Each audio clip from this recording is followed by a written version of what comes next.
Hello, নমস্কার। আমি সম্পূর্ণা পাপিয়া। আজকে আপনাদের কাছে একটা নতুন রেসিপি নিয়ে এলাম। আজকে রেসিপির নাম হচ্ছে মাটন স্টু। এই মাটন স্টুয়ের জন্যে কি কি লাগছে আপনাদের খালি একটু দেখিয়ে দিই।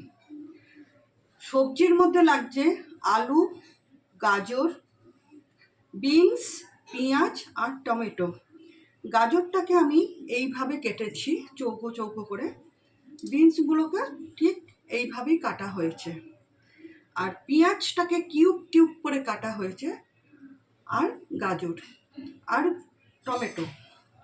এবারে মাংসটাকে আমি এইভাবে কেটেছি, এরকম ছোট ছোট পিস করে নিয়েছি, প্রত্যেকটা টুকরো এরকম ছোট ছোট টুকরো।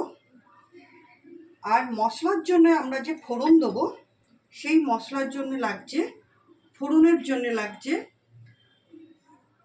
পুরো শুকনো লঙ্কার একদম বিচি নেই, পুরো বিচি ছাড়া হচ্ছে শুকনো লঙ্কা, আর দালচিনি, ছোটো এলাচ, ফুলওয়ালা লবঙ্গ, আর হচ্ছে খানিকটা গোলমরিচ।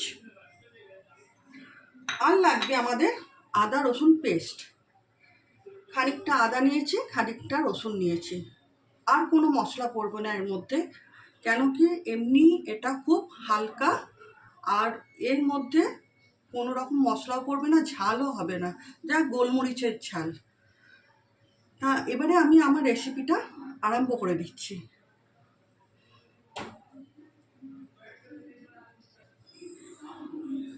এটা চাইলে আপনারা রুটি দিয়েও খেতে পারেন বা এমনিও খেতে পারেন, কোনো অসুবিধা নেই, কিন্তু রুটি দিয়ে খেতে খুব সুস্বাদু হয়। আর এটার মধ্যে যেহেতু ঝাল থাকে না, বাচ্চারাও খেতে পারবে, আর এটা খুব হেলদি খাবার, খুব একটা রিচ নয়।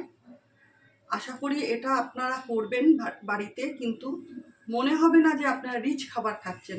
যেমনি আমরা মাটন বানাতে গেলে যে তেল মশলা অনেক পরিমাণে লাগে, এটার মধ্যে আমরা রিফাইন তেল বা ঘি দিয়েও বানাতে পারি, কিন্তু আমি ঘি দেবো না, আমি তার বিনিময়ে আমি রিফাইন তেল দিয়েই করছি। কেন কি রিফাইন তেলটা অল্প লাগবে, এমনিতেই মাটন থেকে তেল বেরোয়, আর ঘিটা হয়ে গেলে একটু হেভি হয়ে যাবে, রিচ হয়ে যাবে, যার কারণে আমি ঘি দিচ্ছি না।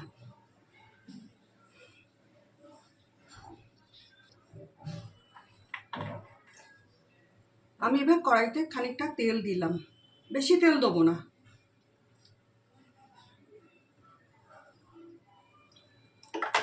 এইটুকুই তেল দেবো, কেন কি সবজির পরিমাণ আর মাটনের পরিমাণ যেটুকু আছে তার ওপরেই মানে অনুসরণ করে আমি ততটুকুই তেল দিচ্ছি।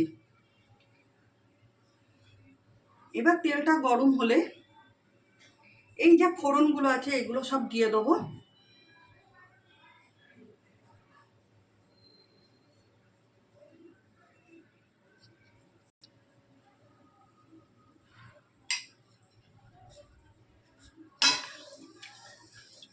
তেলটা গরম হয়ে গেছে,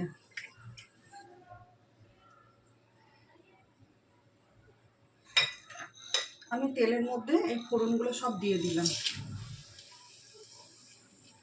আর মনে রাখবেন, শুকনো লঙ্কায় যেমনি শুকনো লঙ্কার বিচি না থাকে, শুকনো লঙ্কার বিচি থাকলে খুবই ঝাল হয়ে যাবে, খেতে পারবেন না। ওই জন্য আমরা শুকনো লঙ্কার বিচিগুলোকে সব বার করে নিয়েছি। এবার আঁচটাকে মিডিয়াম করে নিলাম। মিডিয়াম করে নেবার পর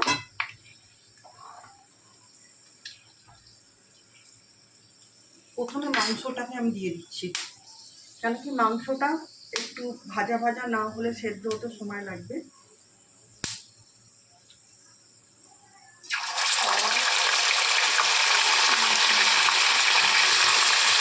আপনারা এটা বাড়িতে বানিয়ে করুন,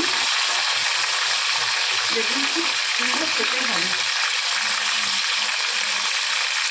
আর এই গরমকালে এইরকম মাংস খেতে সবাই ভালো লাগবে।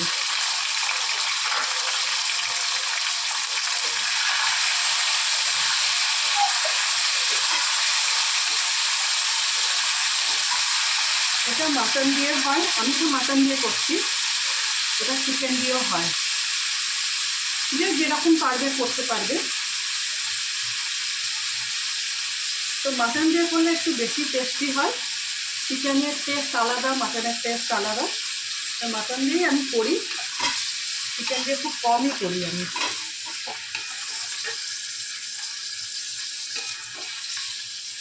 আর এর মধ্যে কোনো হলুদ, লঙ্কার গুঁড়ো, জিরের গুঁড়ো, ধনের গুঁড়ো কিচ্ছু পড়বে না, খালি আদা রসুন পেস্ট। আর এই যা ফোড়ন দিয়েছি, ফোড়নের মধ্যেই যেটুকু গোলমরিচ, শুকনো লঙ্কা, দালচিনি, লবঙ্গ আর ছোটো এলাচ। এবার আমরা মাংসটাকে একটু ভেজে নেব। ভেজে নেবার পর একটা একটা করে সবজি, প্রথমে আলু দেবো আর গাজর দিয়ে দেবো, কেন আলু গাজরটা সেদ্ধ হতে সময় লাগে। তারপরে আমরা বিনস আর পেঁয়াজ আর টমেটোটা দেবো।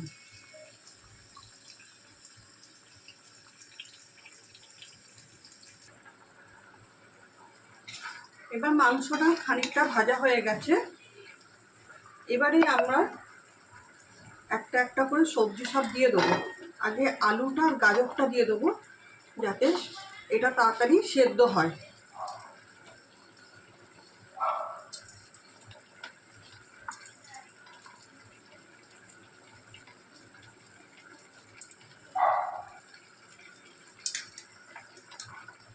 এতে চাইলে আপনি পেঁপেও দিতে পারেন, তো আমি পেঁপে দিইনি।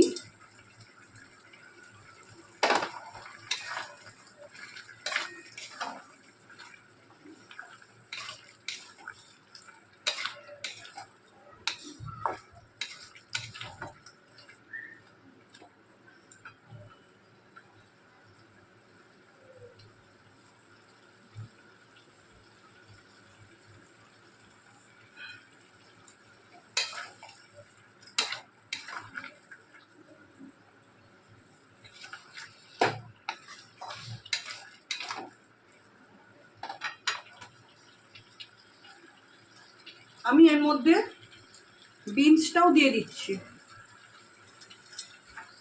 একসাথেই ভাজা হয়ে যায়।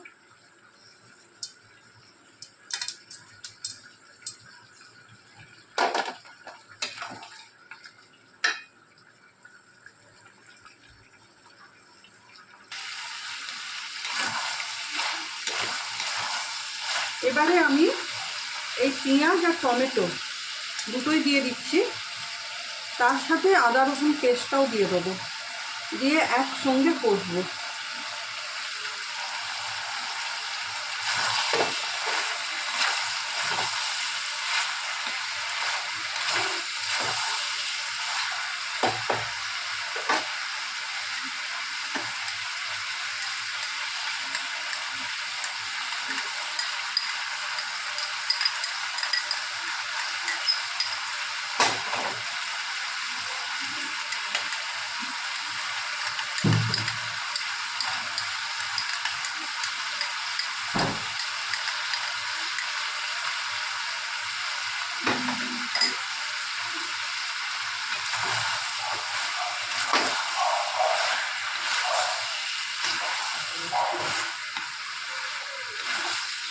এইভাবে কষতে থাকবো। কষতে কষতে যখন সাইড থেকে আমার তেল বেরিয়ে আসবে, তখন আমি এটাকে প্রেসারে দিয়ে দেবো। আর এর ভেতরে আমি একটু সামান্য চিনি দেবো আর নুন দেবো।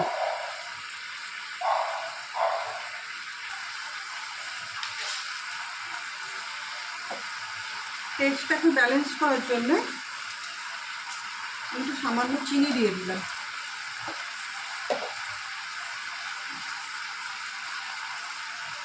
আর নুন দিয়ে দিলাম।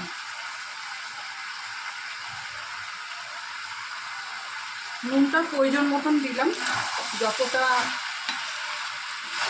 সবজি আর মাংস আছে। আর এটার কালার হয় এখন সাদা সাদাই হবে, এটা কোনো কালার হবে না।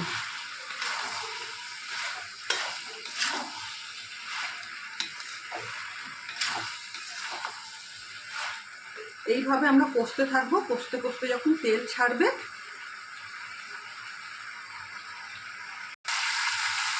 দেখুন এখান থেকে তেল ছেড়ে গেছে, সাইড থেকে তেল ছেড়ে গেছে। এবার আমি এটাকে প্রেসার কুকারে দিয়ে দেবো।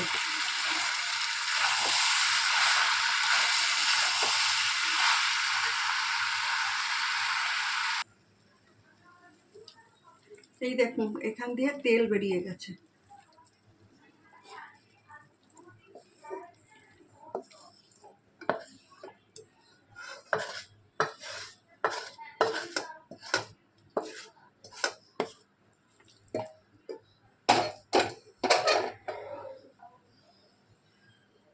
জলটা কিন্তু আমরা গরম করেই ঢালবো, আর জল ঢালার পর একটুখানি আমরা নুনটা দেখে নেবো যে ঠিকঠাক আছে কিনা।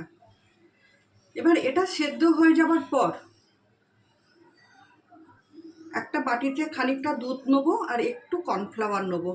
দুধ আর কর্নফ্লাওয়ার গুলে স্টুয়ের ওপর ঢেলে দেবো, তখন আমার এটা সম্পূর্ণ রান্নাটা হয়ে যাবে।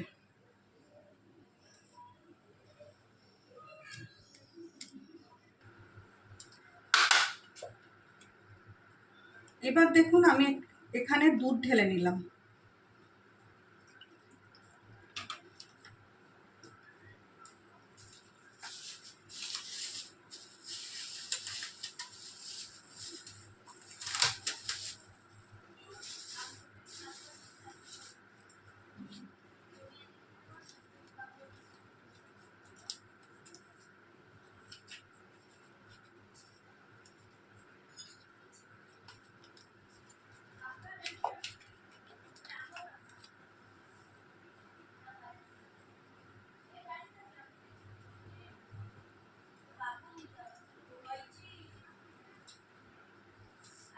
দুধের মধ্যে 1 চামচে আমি কর্নফ্লাওয়ার গুলে নিলাম।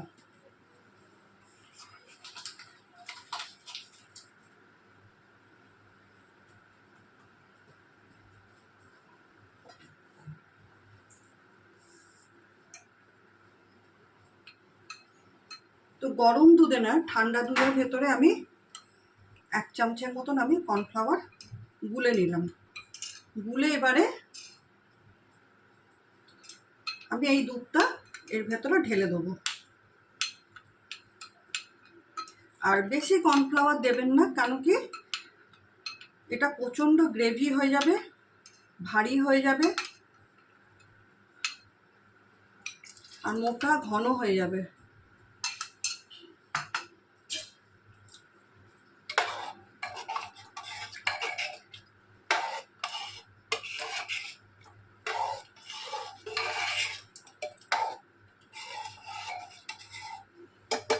এটা দিয়ে আমি একবার একটুখানি ফুটিয়ে নিচ্ছি।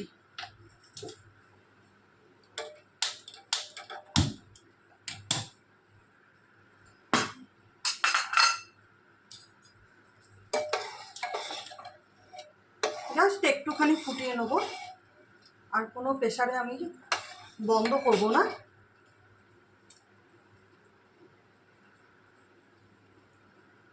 খালি একটু দেখতে হবে মাংসটা সেদ্ধ হয়েছে কিনা।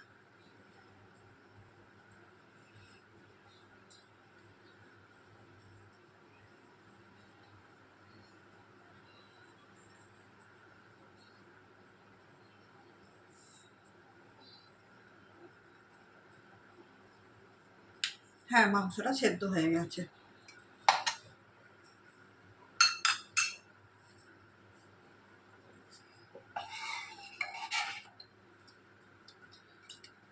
আর এটা দেখতেও এরকম কালার হবে, এরকম সাদা হবে, আর খেতে খুব সুন্দর, খুব সুস্বাদু। আপনারা ঘরে তৈরি করে খান, খেয়ে অবশ্যই আমাকে একটা লাইক করবেন, কমেন্টে কিছু লিখে জানাবেন, আর সাবস্ক্রাইব করতে ভুলবেন না। এখন আমার ভিডিওটা আমি এখন পরের ভিডিওর জন্য আমি এখন দেখব এরপরে আমি কী জিনিস নিয়ে আসতে পারি।